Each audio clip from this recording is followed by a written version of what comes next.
감사합니다. 성경 말씀 읽겠습니다. 마태복음 11장에 있는 말씀입니다.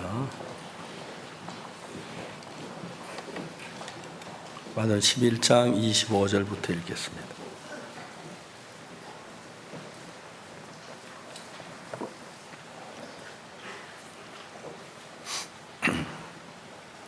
마태복음 11장 찾으셨으면 25절부터 12장 8절 말씀까지 읽겠습니다. 그때 예수께서 대답하여 가라사대 천지에 주신 아버지여, 이것을 지혜롭고 설기 있는 자들에게 숨기시고 어린아이들에게는 나타내심을 감사하나이다. 올소이다 이렇게 된 것이 아버지의 뜻이니이다. 내 아버지께서 모든 걸 내게 주셨으니 아버지 외에는 아들을 아는 자가 없고 아들과 또 아들의 소원대로 계시를 받는 자 외에는 아버지를 아는 자가 없느니라. 수고하고 먼 짐진 자들아 다 내게로 오라. 내가 너희를 쉬게 하리라. 나는 마음이 온유하고 겸손하니 나의 멍에를 배우고 내게 배우라. 그 너희 마음이 쉼을 얻으니 이는 내 멍에는 쉽고 내 짐은 가벼움이라 하시니라. 12장 1절입니다. 그때 예수께서 안식일에 밀밥 사이로 가실새 제자들이 시장하여 이삭을 잘라 먹으니 바리새인들이 보고 예수께 고하되 보시오, 당신의 제자들이 안식일을 하지 못할 일을 하나이다. 예수께서 가라사대 다윗이 자기와 그 함께한 자들이 시장할 때 한 일을 잃지 못하였느냐. 그가 하나님의 전에 들어가서 제상 외에는 자기나 그 함께한 자들이 먹지 못한 진선병을 먹지 아니하였느냐. 또 안식일에 제사장들이 성전 안에서 안식을 범하여도 죄가 없음을 내 율법을 잃지 못하였느냐. 내가 너희께로는 성전보다 큰 이가 여기 있느니라. 나는 자비를 원하고 제사를 원치 아니하라 하신 것을 너희가 알았다면 무지한 자를 죄로 정치 아니하였으리라. 인자는 안식일의 주인이니라 하시니라. 거기까지 읽었습니다. 우리가 신앙생활을 하는 것은 하나님이 신앙이 우리에게 쉽도록 이해하기 좋도록 만들었습니다. 그런데도 사람들은 사탄에게 속아서 생각이 좀 삐뚤어져서 신앙을 어렵게 해서 잘못해서 신앙이 어렵지, 사실 죄 사함 받는 거나 주님과 함께 동행하는 것이, 주님 내 속에 일하시는 것은 무지무지 쉬운 것입니다. 분당교회에 있는 박영주 목사님이 미국 맨하탄에서 사역을 했습니다. 맨하탄의 건물값이 너무너무 비싸고 해서 건물 하나 이제 얻어가지고 교회를 시작했는데 형제자매는 한 40-50명이 모이면서 이제 교회가 좋아졌습니다. 근데 그 당시 이제 맨하탄에 이렇게 경기가 좀 침체돼가지고 건물값이 많이 내려졌는데 박영준 목사님 있는 그 교회는 사무실 용도로 쓰는 건물이기 때문에 거기서 식사도 할 수 없고 잠도 잘 수 없고 너무 불편해서, 그러고 있는 동안에 맨하탄에 경기가 안 좋아 사무실 임대료가 굉장히 싸져서 계산하면 그 돈 같으면은 우리가 잠잘 곳을, 목사님 네 분인데 잠도 잘 수 있고 가족도 지낼 수 있는 방도 있고 또 부엌에서 요리를 식사도 해서 지나면 너무 편리할 것 같아서 보니까 그만한 돈이면 얼마든지 그런 건물을 얻을 수가 있었어요. 건물을 하나 이제 봐놓고 주인에게 잘 해약을 요구한 거예요. 주인은 해약하려면 해약해라. 보증금은 해약하면 안 된다. 막 사정사정 빌다시피 하니까 그러면 보증금은 내가 돌려주는데 3개월분 그 집세는 안 된다. 그래 이제 형제 몇몇이 가서 주인에게 아주 사정을 했던 거, 주인이 웃으면서 그러면 그래라고 이제 해약을 해줬어요. 그래가지고 막 급히 달려가 지난번에 계약해서 얻으려고 그 건물에 가보니까 아침에 누가 와서 계약을 했다는 거예요.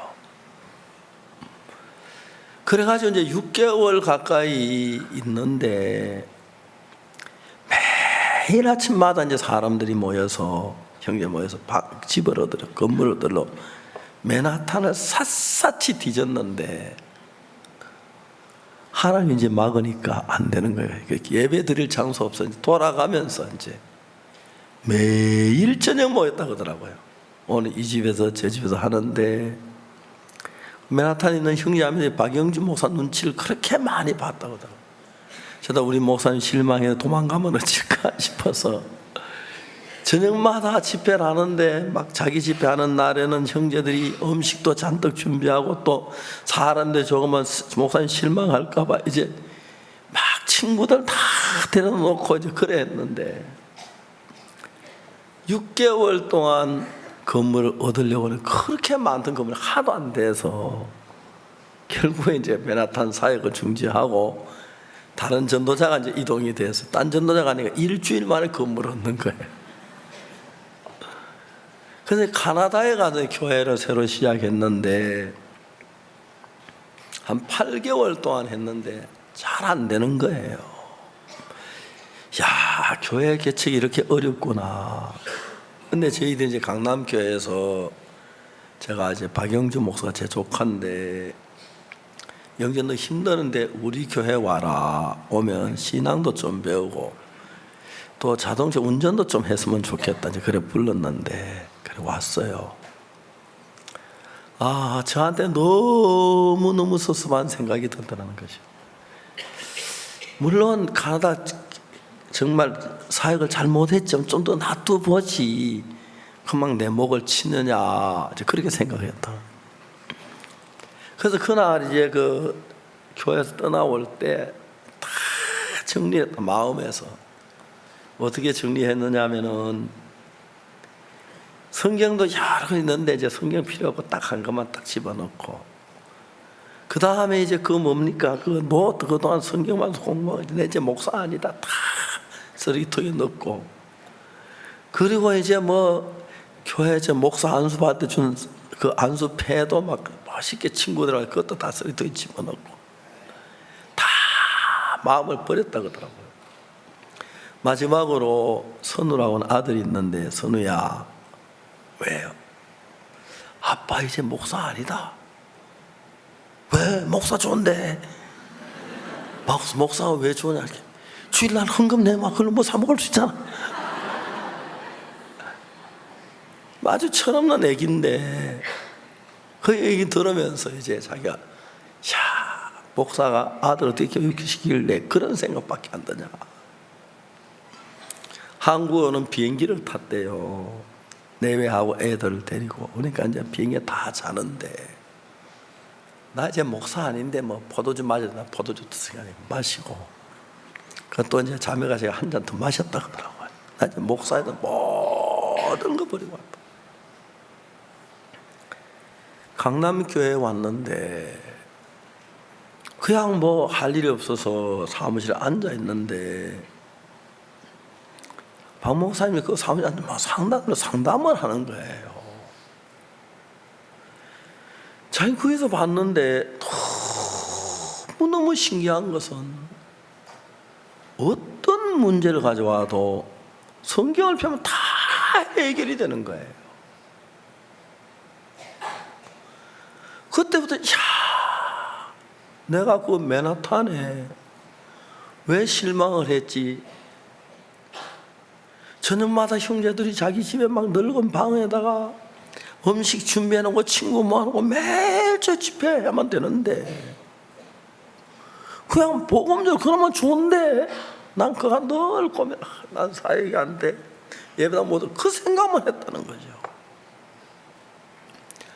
한국에 와가지고 한 6개월 있다가 저한테 무슨 얘기를 하느냐면 목사님 너무 감사합니다. 내가 미국에서 올 때 3단 가방 3개를 가져왔는데 아직 한 번도 풀어보질 못했습니다. 6개월 동안. 저녁에 와서 밤 11시에 들어와서 샤워하고 자고 아침에 일찍 일어나서 나가면 저 늦게 오는데 하나님이 우리 속에 일하면 너무 행복하다. 그 당시에 제가 크리스마스 칸타타 있어가지고 여수에 갔는데 이제 우리가 막 새벽에 여수에 도착해가지고 이제 사역자 모임을 하고 점심을 먹고 이제 사모님들 모임이 있는데 너무너무 제가 잠이 왔어요. 그날 잠을 어제도 이제 새벽에 이제 한국에 도착된 어저께 작년회를 하는데 낮잠 한 잔 자면 다 막 시차가 바뀌면 자면 좋은데 낮잠 자면 주일 예배 때 좋을 것 같아서 잠은 아주 막 견디는데 저녁에 이제 장인을 하는데 눈이 안 떠져 막 눈을 감고 막 비비고 그래. 그날도 이제 사모들을 점심 먹고 이제 상담을 하라고 해서 앉혀놓고 이야기를 하는데 막 너무 졸음이 오는 거라요. 사모들 미안한데 내가 잠시 한 30분만 좀 눈 좀 붙이겠다 그랬어요. 뭐 그런데 뭐라 그러면 그러겠어요. 그래서 제가 이제 벽에 기대는데 그 사이에 박영주 목사 자네가 사모님께서 하고 싶은 얘기 해라. 그런데 제가 이제 머리를 벽에 기대고 이제 졸려고 폼을 잡고 있는데 박영주 목사 이제 이야기를 하는 거예요. 깜짝 놀랐어요. 저 목사님 저 이야기 정말 내가 막 부끄러울 정도로 그동안 예수님이 자기 마음에 소유했던 것, 자기 예수님이 받은 마음들 저는 모든 게 인간적인 순한 방법이 되어졌는데 예수님이 그를 이끄는 걸 너무 감사한 거예요. 원래 우리 차 이제 운전하러 왔는데 너무너무 귀한 형제라 운전을 못 시켰더라고. 미안해서요. 분당교회에 갔어요. 한번 제가 분당교회 갔는데 분당교회 장로님들이 모여서 목사님 우리 교회에서 이런 목사님을 보내줬습니까? 그런 거예요. 그럼 왜 그러냐 하니까 박영준 목사가 너무 게으른하고요. 늦잠 자고요. 그 툭하면 나가고 교회 보지도 못합니다. 그런데 목사님 박영준 목사님 오신 뒤에 교회 안에 하나님이 일하는 걸 보니까 그 사이에 교회 손들이 배나 늘었다는 거예요. 그리고 교회가 하나님에 의해서 이루어져 가는 걸 보면서 너무 놀랍다 그러더라고요. 한 번은 제가 박영준 목사가 목사님 우리 분당에 건물 하나 짓고 싶습니다. 그래서 무슨 건물을 지어야 하니까 서울시에 대학생들이 많은데 제가 건물을 제가 대학생들 한 50명 데리고 있고 싶습니다. 학교 갔다 오면 제가 교육시키고 성경 가르치고 일하고 싶다. 어떻게 건물을 지으려고 뭐 한 40, 50평 지어만 돼서 그 빈 땅이 있으니까요. 그래서 이제 제가 그 함부로 그러면 안 되는데 한번 봐줄게. 그러면 제가 이제 갔어요. 거기 이제 그 건물 이제 있는 땅이 그 참 땅이 참 좋은 땅인데 이거 팔면 얼마쯤 받을 수 있냐면 그러니까 한 230억 받을 수 있다고 하더라고요. 이거 이제 팔아가지고 좀 더 이제 수지 약간 언덕길에 좀 넓은 땅 사가지고 센터 지으면 너무 좋겠다. 팔라고 했는데 250억 내놨는데 아직까지 팔리지 않았다 하더라고요. 근데 하나님께서 일을 하는 것은 우리 자신 속에서 사람들이 이게 전도를 하고 기도하고 신앙을 우리가 이제 하나님을 믿는 믿음이란 것은 내가 잘한 능력을 하는 게 보이는 게 아니고 하나님의 능력을 보고 하나님 내게 이렇게 일하시게 이렇게 일하 그걸 믿는 건데 대부분 사람들은 신앙을 잘 몰라가지고 여러분 우리가 병원에 왜 갑니까? 병원에 가서 의사한테 딱 앉혀놓고 내가 막 주사 놓고 내가 치료하고 합니까? 아니죠. 내가 치료를 못하기 때문에 의사가 진찰해서 병을 발견해서 치료해주고 약을 주고, 그래서 이제 병원에 가는 겁니다. 병원에 가서 환자가 막 의학 공부해가지고 병 고치려고 하지 않고 의사에게 맡기면 되듯이, 실제로 신앙이란 것은 하나님이 성경에 보면 내가 이렇게 너에게 일하겠다, 이제 그걸 우리가 믿고 하나님 그렇게 해주기를 바라는 믿음을 가졌을 때 하나님이 일을 하는 거예요. 그러니까 내가 이제 병이 들었을 때 그냥 내가 하나님의 헌금을 많이 하고 충성하고 잘해야 하는 게 아니고, 하나님이 나를 병의 성경 읽어보면 내 병을 고치겠다 약속을 해서 그 약속을 가지고 하나님 당신이 이렇게 약속했으니까 내게 일할 줄 믿으면 그 믿는 믿음을 갖는 거예요. 그때부터 하나님이 일을 하는 것인데, 참된 신앙을 모르는 사람들은 내가 정말 일하려면 죄를 짓고 실수하고 잘하지도 못하면서 내가 막 열심히 해서 신앙생활을 전혀 신앙이 반대되는 부분으로 흘러가고 있기 때문에 현재 문제라는 것입니다. 제가 이번에 LA하고 멕시코 시티하고 뉴욕 3개 도시에서 4일씩 집회를 하고 돌아왔습니다. 멕시코 시티에서 제가 캠프를 할 때, 와이프 캠프를 하는데 거기 이제 CLF 모임 같이 했는데 교회 목사님들이 700여 명 가까이 모였었습니다.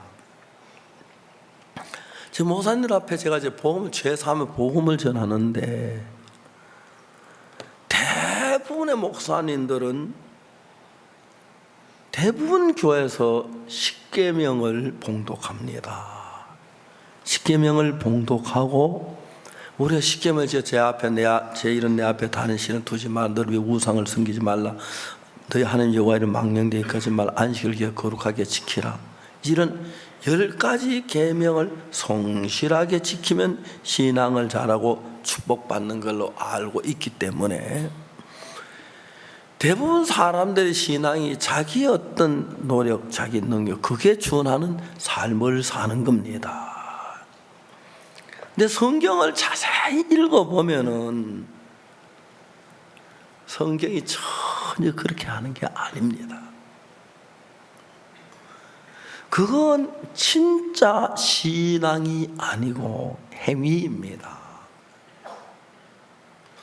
참된 신앙은 뭐냐면은 기준을 정해놓는 것입니다.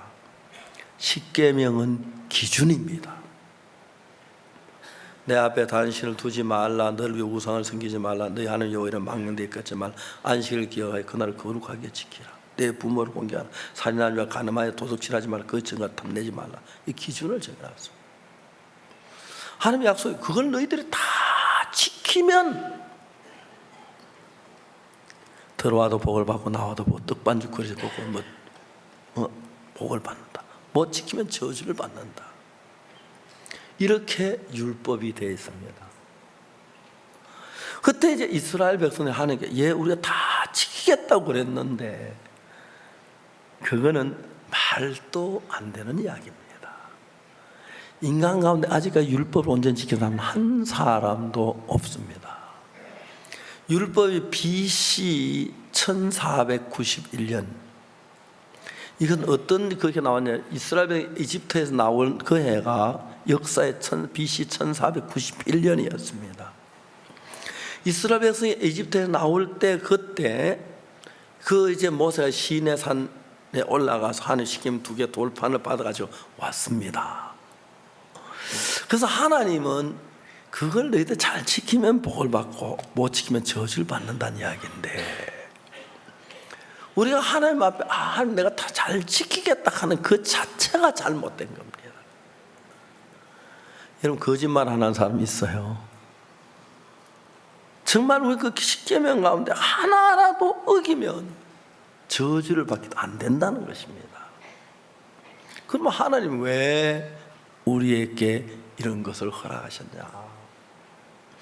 하나님은 우리 자신이 얼마나 악한 것을 깨닫게 하기 위하여 십계명을 주었습니다. 한번 해봐라. 너희가 할 수 있느냐? 다 한다고 자신 있게 얘기를 했는데 그 십계명을 정확히 지킨 사람은 한 사람도 없습니다. 그럼 이제 십계명을 우리 지켜서는 하나님의 복을 받을 구원을 받을 수 없으니까 그럼 어떻게 하느냐? 그래 안 되니까 예수님이 그 우리 죄를 씻은 그 예수님을 바라봐야 한다. 예수님 나를 또 그래 내가 해서 안 되니까 예수님이 해줄 거 기대하고 그 바라봐야 한다. 그게 이제 하나님의 우리께 십계명을 준 뜻입니다. 그런데 오늘날 정말 여러분 잘못된 것은 주일마다 교회 십계명을 봉독하고 있습니다. 하나님 그 굉장히 싫어하십니다. 왜 싫어하냐면은 하나님 율법을 주어서 우리가 죄인인 걸 깨닫고 우리 힘으로 안 된다는 걸 깨닫고 예수님 앞에 나와서 죄 사함을 받고 은혜로 죄를 사지고 와서 받고 복을 받는데 율법을 우리 계속 지키려고 빠져 있다면 예수님이 오신 이유가 무슨 의미냐? 그리고 율법을 온전히 지키지 못하는 것입니다. 그래서 여러분 성경에 보면은 뭐라고 기록되어 있냐면 두 가지 구절이 있는데 히브리서 10장 1절 방송 히브리 10장 1절 좀 띄워주세요. 히브리 10장 1절에 뭐라고 되었냐면 율법은 나오죠. 한번 찾아보겠습니다. 히브리 10장 1절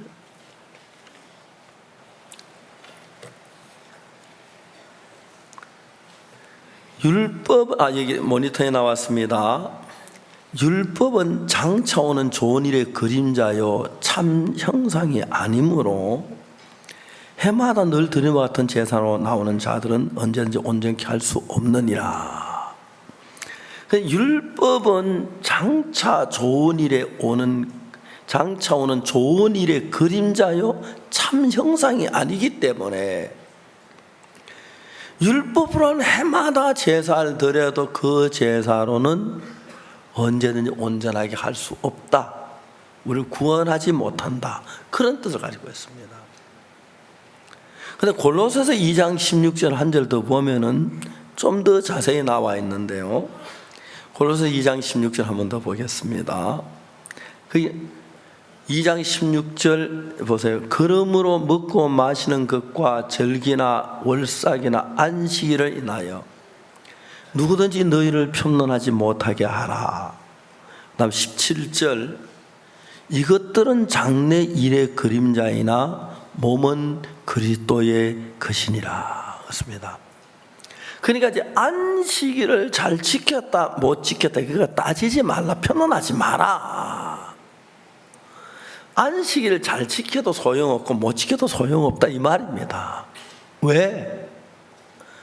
하나님이 안식일을 주신 이유는 그 안식일은 장래 이런 일이 올 거야 하는 것을 장래 올 것을 미리 보여주는 예표 그림자라는 거죠. 장래 어떤 일이 오냐? 예수 그리스도께서 오신다. 예수 그리스도께서 오시면 어떻게 된다는 이야기냐? 안식일처럼 된다. 그게 무슨 소리야?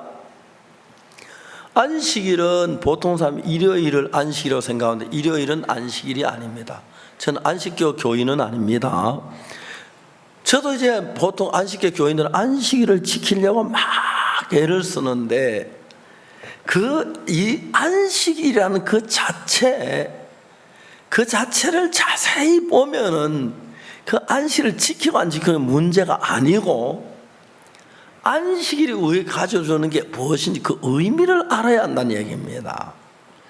구약 율법 시대의 안식일은 어떠냐면 금요일날 저녁 해질 때보다 토요일 저녁 해질 때가 안식일입니다. 그래서 금요일 저녁 해가 막 딱 서산에 넘어와서 햇빛이 딱 기울어서 해가 안 보이면 바로 안식일이 시작돼서 토요일 저녁 해질 때까지 그때 이제 안식일입니다. 안식일이 되면 주인이고 종이고 객이고 누구를 불문하고 짐을 지는 것은 불법입니다. 아무리 말이지 종들이 무거운 짐을 딱 지어 가다가 금요일 저녁에 해가 막 넘어 조금만 넘어가라 넘어갔다 딱 넘어가면 짐을 다 벗을 수 있어요. 주인도가 아무 말을 못한 안식일이기 때문에. 금요일 저녁 해질 때 딱 해가 지면 그때부터 이제 진짜 안식일이 시작되기 때문에 무슨 짐도 지지 말라는 겁니다. 다 내려놔라. 근데 중요한 것은 이건 율법에 있는 건데, 율법은 장차 오는 좋은 일의 그림자 참 형상이 아니므로 그랬기 때문에 이 안식일을 하는 이 자체는 앞으로 올 일의 한 그림자라는 거지요. 그게 무슨 그림자냐? 얘 무거운 짐을 지고 막 끙끙 앓고 고통하고 있다가 금요일 저녁 해가 안식이 되면 탁 벗어버려, 야, 자유다가 되는 거예요. 그건 뭐냐면은 우리가 모든 사람이 죄의 짐을 지고 막 발버둥을 치다가 인자는 안식일의 주인 예수님을 만나면서 죄의 짐을 참 버려버리면 막 자유다 하는, 그걸 가르치기 위한 것이 안식일인 것입니다. 이해가십니까? 그래서 이제 하나님은 안식일, 예수님이 오시기 이전에, 예수님이 오시면 참된 안식은 예수님 안에 올 때 갖는 거다.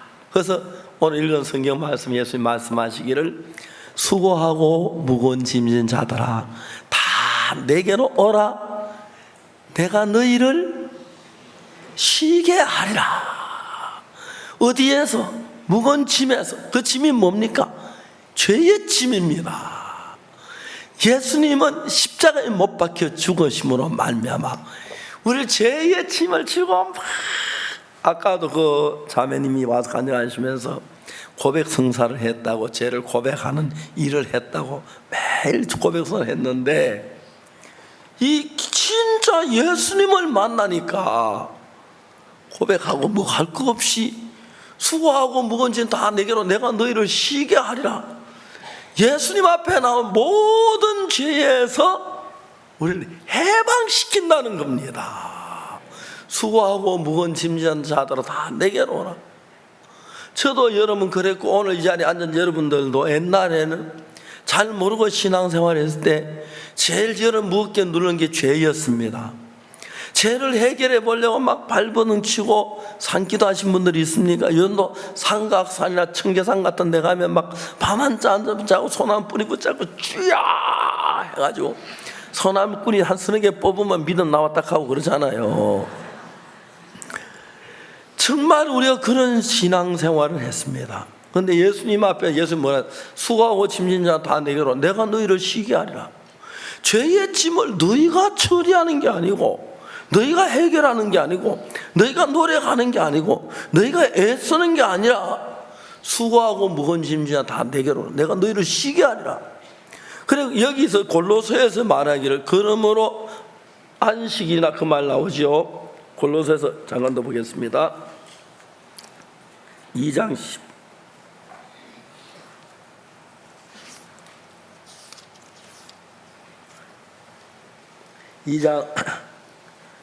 16절.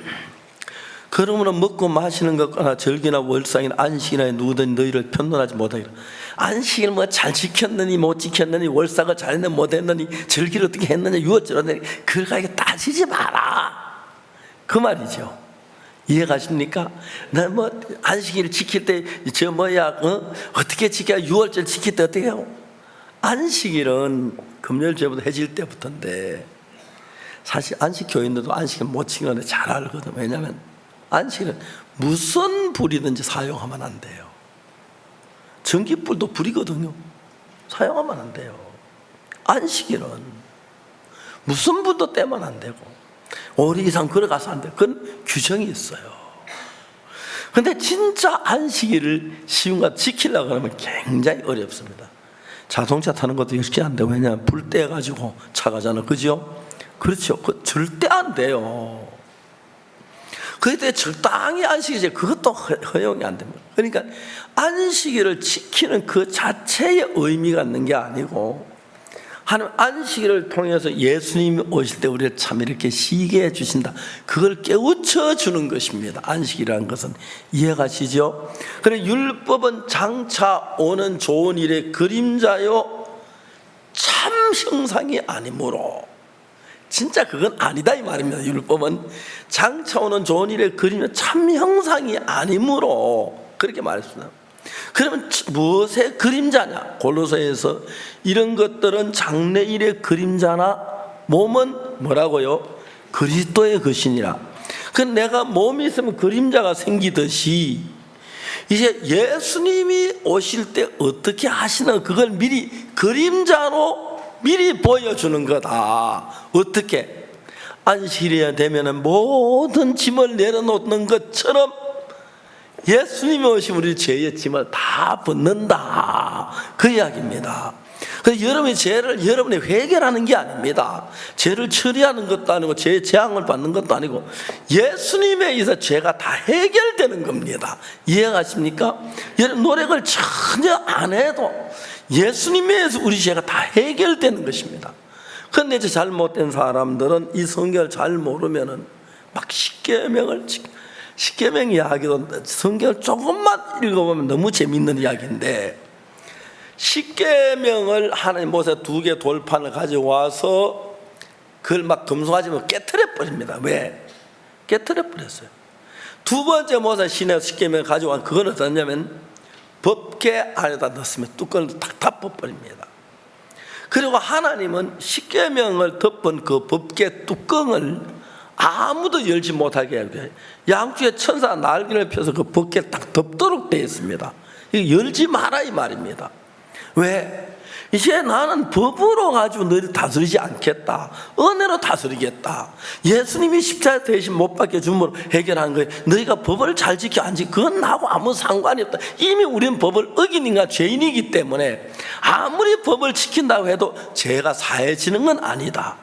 예수님 우리 죄를 위해 죽으심을 이제 그것을 정확하게 이야기하기 위하여 구약시대 때 많은 걸 우리의 그림자로 보여주었습니다. 예를 들어 6월절 양을 잡아 양의 피를 진문설주에 칠하면 임방에 칠하면 설주 임방에 칠하면 그 집에는 심판이 가지 않는다.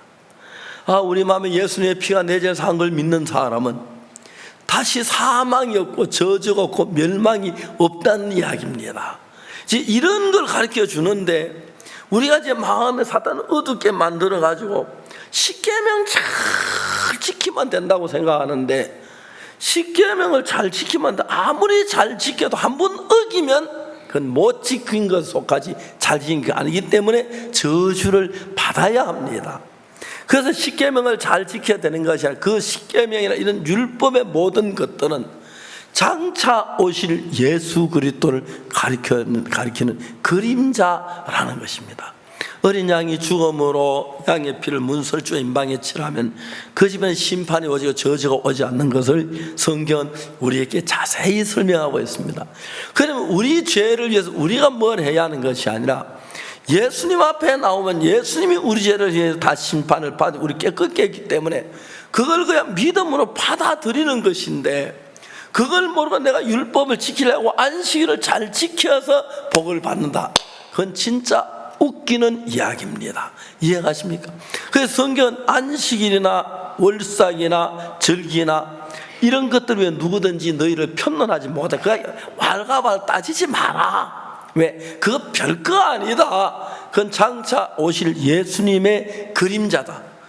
장래일의 그림자나 몸은 그리스도의 그림자다. 그럼 그리스도의 그림자가 뭐예요? 그리스도가 어떤 일이냐? 그림자가 따르듯이 예수님이 오시면 예수님이 우리 죄를 다 해결해 주시는 그걸 가리켜서 양을 잡아 피를 뿌릴 때 죽음이 안 오고 저주가 안 오고 심판이 넘어가듯이 예수님이 오셔서 우리 죄를 왜 대신 벌받아 죽으셨기 때문에 우리가 받아야 할 저주를 예수님이 받으셨기 때문에 저주가 우리게 아니면 넘어가 버린다는 것입니다. 이해가십니까?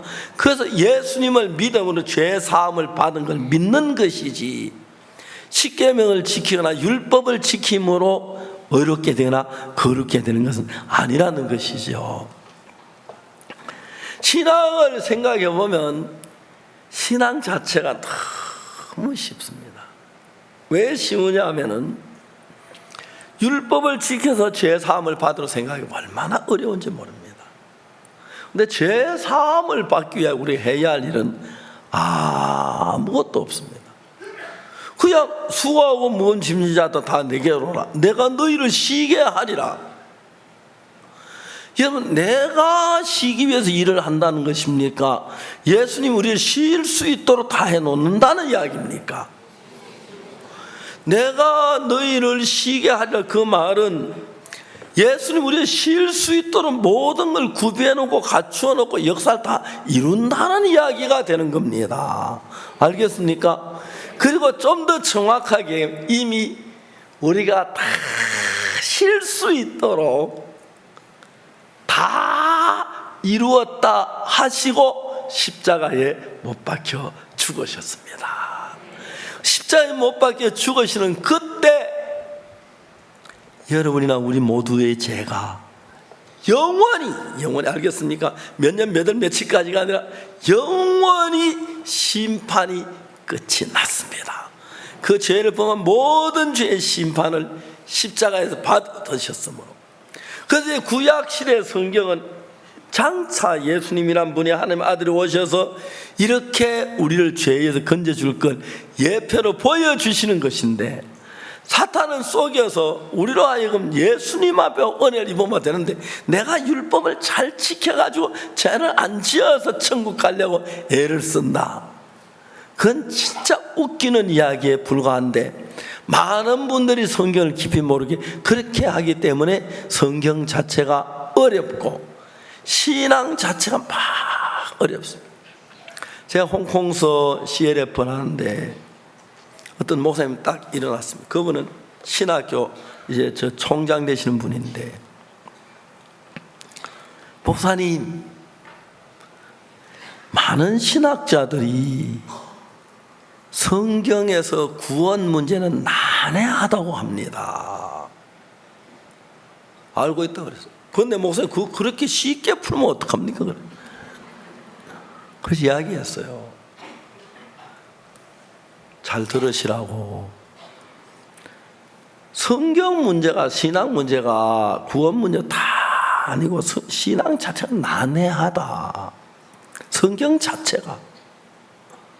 갈릴리 가나 혼인잔치에 포도주가 모자란데 물을 부어놓고 포도주라고 하면 난해해요, 안 난해해요? 그거 난해하죠. 이게 어떻게 포도주야? 물인데 우리 옆집 샘물 갖다 부었는데, 그죠? 그거 포도주라고 하면 예수님 너무 하신다 그러겠죠. 야이로 딸이 가서 죽었는데 예수님, 이거 죽은 게 잔다. 아니 선생님, 저희들이 암만 부족하지만 죽은 것하고 잔 것 분명 뭘 하겠습니까? 자는 사람은 눈은 감고 있어도 숨은 쉬고 맥은 뛰어요. 맥도 안 뛰고 숨이 멎지만 이건 죽은 거예요. 시체가 싸늘한데 차오는데 어떻게 잔다고 합니까? 100번 내가 오라 보이지, 그죠? 다 그래요, 성경에서. 38년 된 병자고 일어나 내 자리로 들고 걸어가라. 선생님, 내가 걸어갈 수 있다 미쳤다고 이렇게 누워 있습니까? 나도 그러고 싶어요. 그런데 안 돼요. 제 다리는 다 말라서요. 맞지요? 우리 생각은 그렇습니다.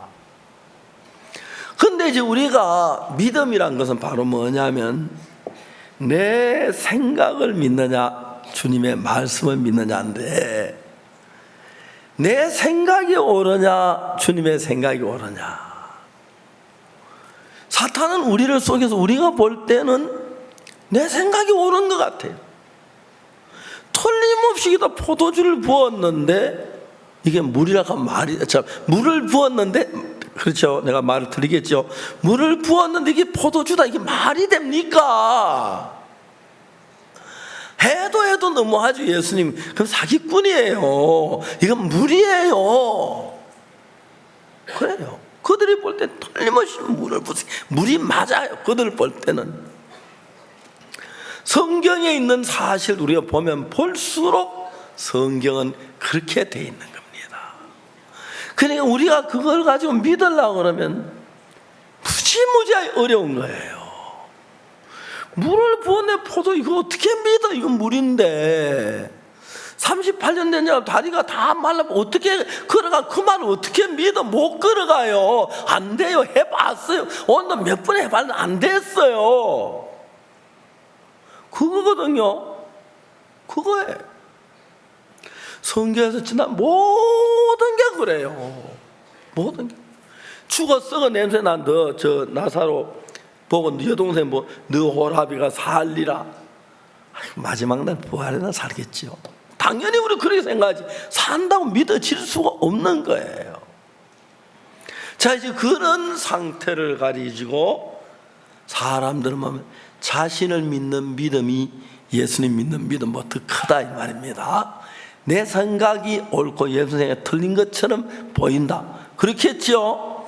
신앙이 생겼는데 거기서 문제가 생기는 겁니다. 사역자들이 신앙생활 하면서 사역을 잘하는 형제들이 있어요.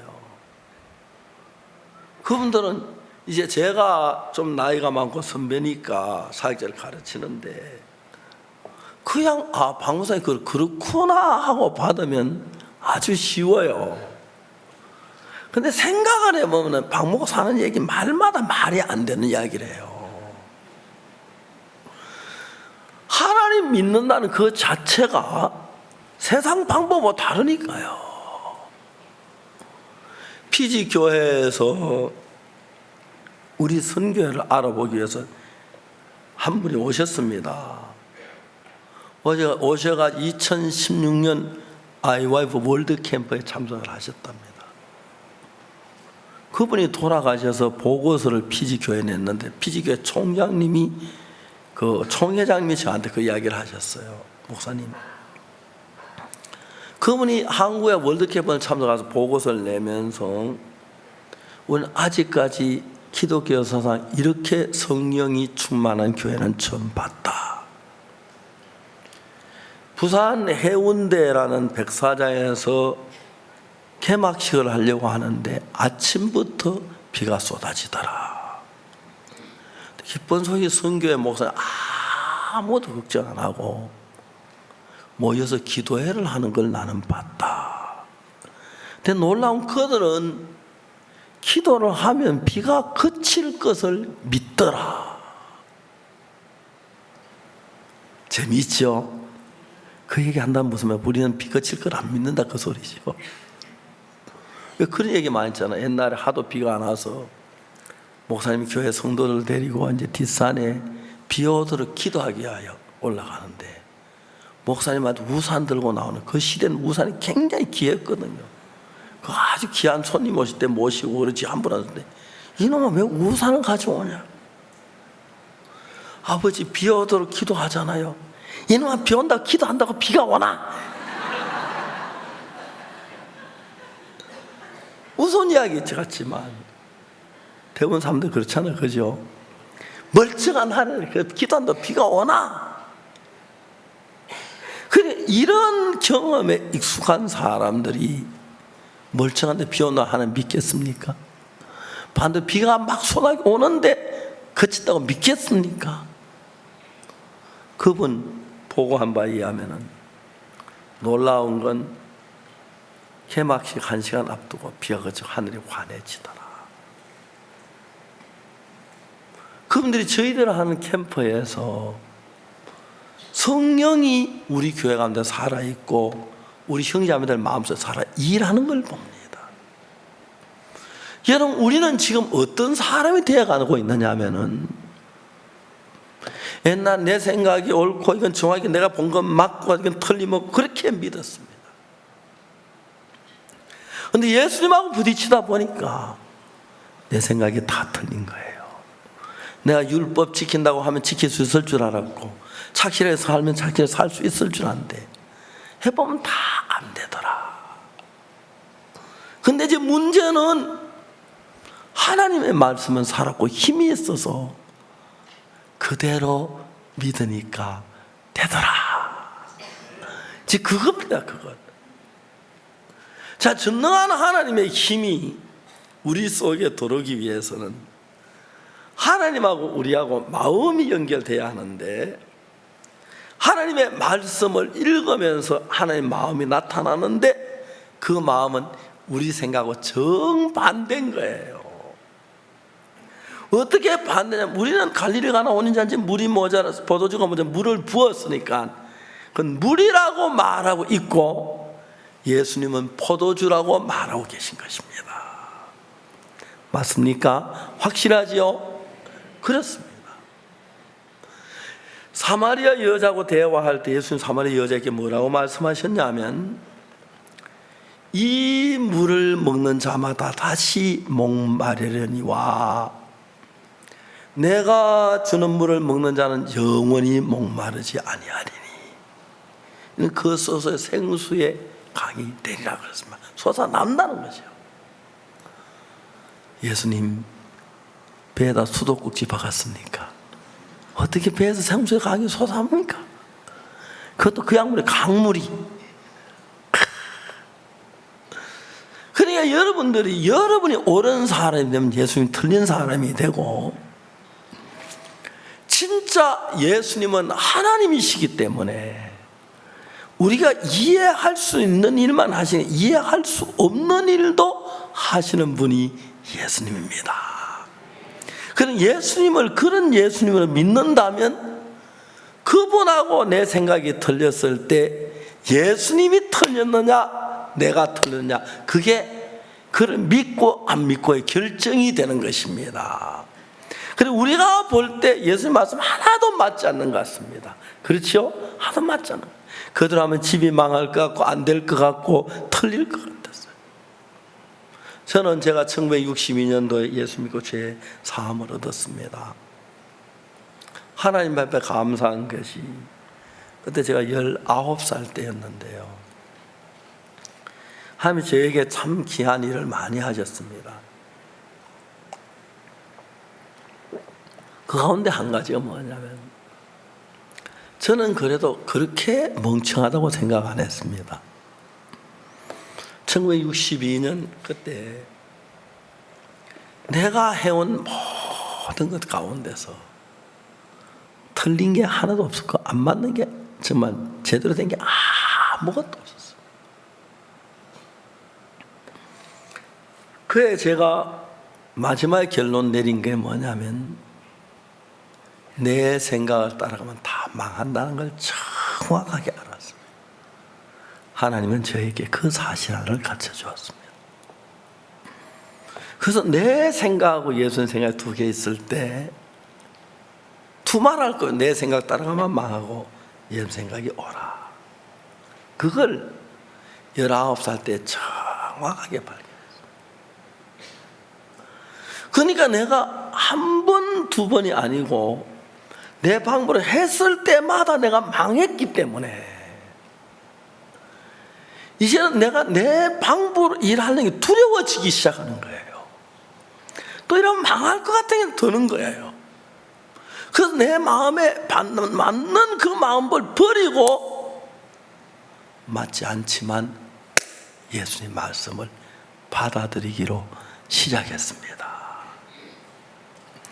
이건 안 될까 막 조바심이 나는데, 그래도 그 말씀을 받아들였을 때마다 신기하게도 그게 되는 거예요. 그게 되는 거예요. 이번에 우리는 내셔널 오디토리움이라고 멕시코의 제일 큰 공연장, 9,999석입니다. 한 자리면서 만석인데, 신재현 목사님 그 이야기를 해요. 거기는 너무 공연이 서로 많기 때문에 1년 내내 비어있는 날이 하나도 없는데, 시처에 잡아둔 날이 하루 있는데, 그 날이 우리 캠프 마지막 날에서 그라시아스 칸타타가 너무 좋았다.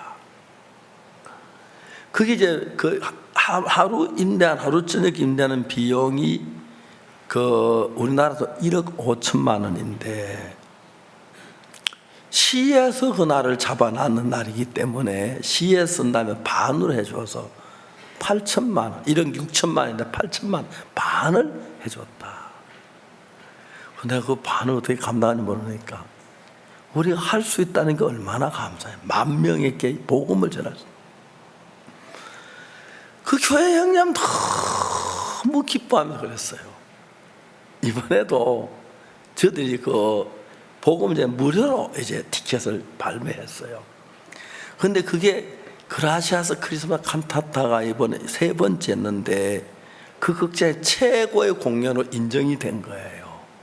그래서 보통 다른 그 음악회는 저기 지금 들어가는 입장하는 거, 이게 자리에 앉아있는 장면인데 저게 만석입니다.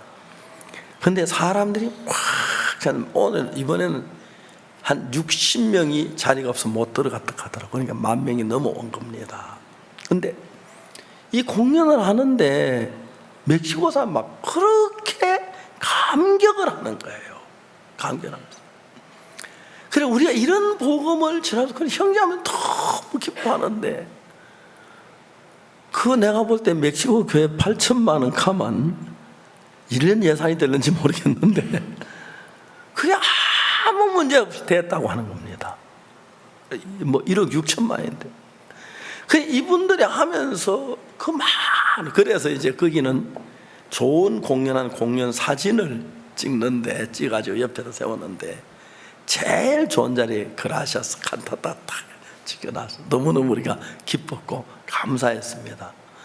근데 여러분, 우리가 이렇게 보면 정말 우리가 눈에 보이는 우리가 움직이는 거로 보이고, 박옥수 목사 비행기 타고 왔다 갔다 하는 거 보이고, 그렇죠? 그 다음에 다 우리 목사 형제 장모님 왔다 갔다 하는 거 보이는데 예수님 왔다 갔다 한 번도 안 보이는 거예요. 그렇죠? 예수님 아무도 안 하시는 것 같고 그냥 일하시면 모르겠는데 막 설치고 다니는 박옥수 목사보다 예수님 하시는 일이 훨씬 큰 거예요. 그러니까 이제 우리가 이제 마지막 신앙에 들어갈 때는 내가 볼 땐 물인데 예수님은 포도주로 하신다. 물이다 하면 예수님 관계없는 사람이 되고, 저게 포도주다 하고 믿고 뜯어주는 사람, 그럼 예수님의 사람이고 예수님의 마음에 속한 사람입니다. 신앙은 이러한 방식으로 돼 있기 때문에 우리가 기도를 많이 해야 되는 것도 사실이고 성경을 많이 읽어도 사실이고 열심히 하는 사실이지만, 그러나 마지막 신앙 앞에 마지막 가는 게 내 생각이냐 예수님의 생각, 그 둘 가지고 싸움하는 것으로 끝이 납니다. 그렇기 때문에 여러분 속에 이런 수없이 많은 생각들이 일어날 때 내 마음 안에 예수님이 자리를 잡고 일할 수 있도록 하기 위해서 내 생각을 죽이고 예수의 마음을 내 마음에 받아들였을 때, 그때 여러분이 어떤 사람이든지 불문하고 그 사람 속에 예수님이 살아서 일을 하신다는 것입니다. 그렇기 때문에 예수님은 오늘 우리들에게 하나님이 세상을 이처럼 사랑하사 독생자를 주셨으니 이는 저를 믿는 자마다, 그걸 다른 번역은 누구든 저를 믿으면 그랬습니다. 뭘? 하나님이 예수님 보내 우리 죄를 다 사하신 것을.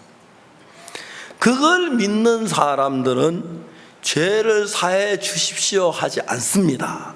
이미 죄가 십자가에 사해졌기 때문에 나는 죄인입니다 그 소리를 안 합니다. 왜? 이미 예수님이 의롭게 했기 때문에, 이미 나는 거룩하다, 난 의롭다, 그렇게 믿는 겁니다. 말도 안 되는 거죠. 술주맹이 마약주, 이게 난 거룩하다, 말도 안 되지만 예수님이 하셨으면 하신 겁니다. 그걸 믿을 때 난 이상 더 죄인이 아니야, 난 깨끗해. 네가 어떻게 깨끗해? 그러죠. 도미니카 갔을 때 목회자 모임에 제가 갔습니다. 제가 많은 목회자들한테 나는 의인이다 그러니까 깜짝 놀라더라고요. 저 여기서 목사 질문 있습니다. 목사 죄 한 번도 안 지었습니까? 거짓말 안 했습니까? 도둑질 안 했습니까? 율법 하나도 안 어겼습니까? 다 그렇게 질문하더라고요. 그분들이 내가 죄 없다는 것은 죄를 한 번도 안 지어 죄가 없다는 줄 알았던 거예요. 죄를 한 번도 안 지으면 의인입니다. 죄인이 아닙니다. 그 죄를 많이 지어도 씻으면 또 이것도 의인입니다. 그렇죠? 맞아요. 그리고 우리는 죄를 안 지은 사람 없으면 의인 없는 하나도 없다는 말은 그 말입니다. 의인 없나니 하나도 없는데 의인이 있어요. 노아는 의인이요 의인의 믿음으로 살리라, 의인의 기도는 역사하는 힘이 크니라. 성경 의인이란 말이 다 많아요. 뭐를 의미합니까? 죄를 지었는데 어떻게 의인이냐? 신기한 건 죄를 지었는데 의인을 만드는 능력이 예수님에게 있는 것입니다. 아멘. 내가 죄를 지었는데 죄를 안 짓고 의롭게 되는 건 뭐 누구라도 할 수 있는 것인데, 죄를 지었는데 의롭게 할 수 있는 분은 예수님밖에 아무도 없습니다. 아멘. 예수님밖에 없습니다. 어떻게? 십자가에 못 박혀 죽으실 때, 그때 이미 우리 죄를 다 지시고 십자가에 우리 죄가 끝났습니다. 그래서 예수님이 다 이루었다고 하셨을 그때는 예수님이 마지막 십자가에 못 박혀 죽으시면서 하나님 예수님께 맡기신 임무, 죽음으로 모든 일을 죄에서 건져내라. 그래서 우리 모든 죄에서 건져내셨습니다. 그런데 이제 그걸 믿을 때 내 것이 되고, 안 믿는 사람들은 예수님 십자가에 못 박혀 죽었어도 죄인이 되는 것입니다. 그래서 내가 죄를 안 지으려고 노력한 게 아니고 이미 우리는 어차피 죄를 짓고 악을 저질렀고 더럽고 추한 인간입니다. 그런데 여러분, 내가 추한 걸 인정하는 것만큼 예수님의 십자가도 인정을 해야 합니다. 만일에 여러분 예수님 십자가에 못 박혀 죽은 내가 죄인이라고 한다면 그 말은 예수님 십자가를 실패했다는 이야기밖에 안 됩니다. 알겠습니까? 겸손한 얘기, 내 죄를 사하려고 십자가에 못 박혀 죽었는데 애달게도 그렇게 피 흘려 죽은 내 죄를 못 사했습니다. 실패했으면 그 소리입니다. 그 소리를 하는 걸 가지고 히브리 10장 13절에 그 후에 자기 원수들로 자기 발등상이 되게 할 때 기다리시나니 하는 그 말이, 그 원수들이 누구냐면은 자기 원수들 자기 발등상이 되게 기다리신다는 그 말은, 원수는 바로 예수님 십자가에 못 박혀 죽었다고 하면서 내가 죄인이란 말은, 내 죄를 씻겨 십자가에 못 박혀 내 죄를 못 씻었습니다 하니까 십자가를 무시하고 십자가를 없는 그런 마음이, 그것이 이제 큰 하나님의 원수가 되는 것입니다. 우리는 다 죄를 지었습니다. 그러나 우리가 죄인인 걸 알고 예수님 십자가에 못 박혀 죽으신 걸 압니다. 그럼 우리가 죄인인데 왜 예수님 십자가에 못 박혀 죽었느냐? 우리가 저지른 그 죄를 사하기 위해서 십자가에 못 박혀 죽으셨습니다. 여러분, 그렇게 할 또 다른 길 없지요? 그래서 사하기 위해서 십자가에 못 박혀 죽었다면, 죽어서 우리 죄를 사했다면 옳지만, 죽었는데 죄가 남아있다는 것은 십자가가 실패했다고 하기 때문에 예수님을 모욕하는 것이고 예수님을 믿지 않는 것입니다. 그것이 예수님의 가장 큰 원수입니다. 이런 성경을 깊이 모르는 분들은 오늘도 주님 죄인입니다, 용서해 주십시오. 그러니까 이제 십자가에 못 박혀 내 죄를 못 사한 죄를 무슨 방법으로 죄를 사합니까? 못 사합니다. 그래서 그런 분의 구원이 이미 받을 수가 없는 사람이 되어버린 것입니다. 구약 성경에 참 아까도 얘기했습니다만, 하나님은 우리를 법으로 다스리길 원치 아니하십니다. 그래서 예레미야 31장 33절에 보면 즉 이웃을 가리켜 너희는 여호와를 알라 하지 않을 것은 작은 자로부터 큰 자까지 다 나를 알미라 그랬는데, 내가 내 법을 그들의 마음에 두고 그들의 생각에 기록하리라. 첫 번째 보면 돌비석에 기록했는데, 돌비석에 간음하지 말라 했는데, 문제는 내 마음에 간음하지 않는 마음을 기록했으면, 간음하는 마음이 없으면 괜찮은데, 내 율법은 간음하지 말라, 내 마음 엄나는 마음이 일어날 때 그 마음을 못 이기면 간음하게 되는 거고, 율법은 도둑질하지 말라 했는데 내가 도둑질 욕망을 못 이기면 도둑질하게 되는데, 이제 그것이 율법으로 하는데, 예수님은 우리가 도둑질하지 말라가 아니라 이미 도둑질하고 이미 간음했기 때문에 도둑질하지 않는다고 해서 죄인이 아닌 건 아닙니다. 그래서 도둑질하거나 간음한 그 죄의 벌을 십자가에 못 박혀 죽으심으로 눈과 같이 희게 씻었습니다. 그렇기 때문에 우리가 하는 그걸, 예수를 믿는 것은, 예수의 십자가를 믿는 것은 십자가에서 내 죄가 처리가 되고 정리가 됐다는 그 사실을 믿는 것을 가리켜 말하는 것입니다. 만일에 여러분 오늘 만사미 교회 십자가 예수 믿는다고 하면 찬송을 부릅니다. 만왕의 왕 내 주께서 왜 고초 당했나, 이벌레 같은 날 위해 그 보혈 흘리네, 십자가 내가 전번 때에, 그렇게 얘기하면서 찬송을 합니다. 그 피로 속죄함 얻었네 찬송하고 기도할 때 주여 죄를 용서해 주십시오. 1분도 안 지나서 그 피로서 막 속죄 찬송하고, 그러니까 아무것도 모르고 그냥 속아서 입으로만 배워서 하는 겁니다.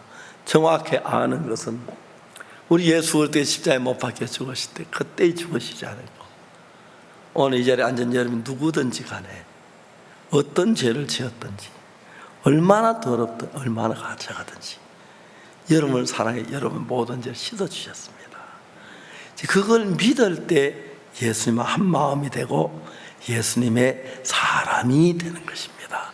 그걸 믿을 여러분이 거룩하게 깨끗하게 되는 것입니다. 우리는 그걸 뭐 자꾸 율법 이미 어긴 법을 지켜보지 못합니까?